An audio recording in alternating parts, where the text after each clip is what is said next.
Good morning everyone and welcome to the show. Today is going to be a how-to and we're going to use a bunch of fun tools to do it. This over here. The other day we went on Instagram and we showed everyone how we took a Kicker 8-channel amplifier and turned it into a 5-channel amplifier. And how we did that is we used channels 1 and 2 to power the driver's front, 3 and 4 to power the passenger front, 5 and 6 were the rear, and 7 and 8 were the sub. And the reason why we did that is because we wanted to have a lot of power going to a 3-way set we were putting in the front door. It was convertible. In doing so, we have to make sure that this channel and this channel put out the same amount of voltage, because it's not like a normal 2-channel amplifier where you have one gain that sets the volume for both sides. Another reason for this is a lot of the times we'll take the Morel 5-channel amplifier and we'll make it a 3-channel amplifier. We talk about doing that a lot. It's a nice AB class front end and a 5th class D to go off to the subwoofer. When doing that, you have to make sure that those two sets of channels match. So on our workbench, we have that all set up. Let's take a look. Now we have our Morel MPS 4.400. It's a 4-channel amplifier class AB. We have a DD1 on channel 1 and 2, a voltmeter on channel 1 and 2, DD1 on 3 and 4, and a voltmeter on 3 and 4. We're also playing a 1000 hertz test track from the DD1 disc that we've downloaded to Dropbox, and we can play it through to the amplifier. We've gone ahead and turned the gains all the way down. We have our crossover set to full range, and we're running in all 4 RCAs. We don't want to use the switch that says 2-channel mode because 2-channel mode only limits us to the inputs on 1 and 2. We want to make sure that inputs 1 and 2 are its own amp and 3 and 4 are its own amp. That's why we're using the Y jacks. And then what we've done is out of our device, we have left going into 1 and 2 and right going into 3 and 4. The first thing we're going to do is start turning up our gains on 1 and 2, which is this guy.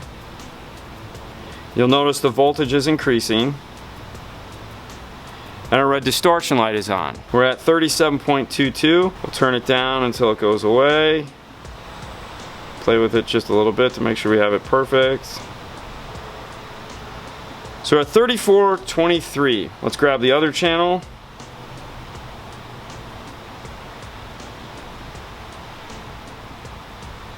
Play with it a little bit. So we're at 34.54. Depending on the amplifier manufacturer that you're choosing, these numbers could be drastically different or very similar like they are here. So let's fake this a little bit. Let's turn the front channels down. Let's turn them down a volt. So let's say now we're getting something that looks more like this. What we want to do is set it to the lowest common denominator, which would be channels 1 and 2. So we want to make sure 3 and 4 match this. So we're going to come back over to our gain. We're going to turn that guy down. Turn it up and get it just perfect.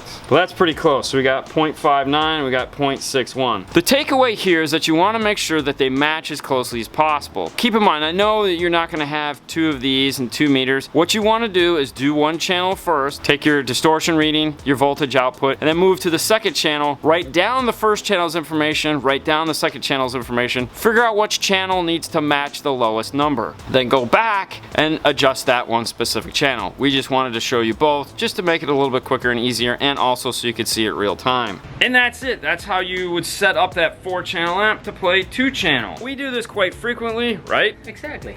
And this is the method we use every time we have to do it. It takes a little bit extra time, but you want to make sure those voltage outputs match, because if you sit there and you figure out the math, if there's a volt different, that's a lot of wattage that you're going to be, and you're going to wonder, why is one side louder than the other? Fun, right?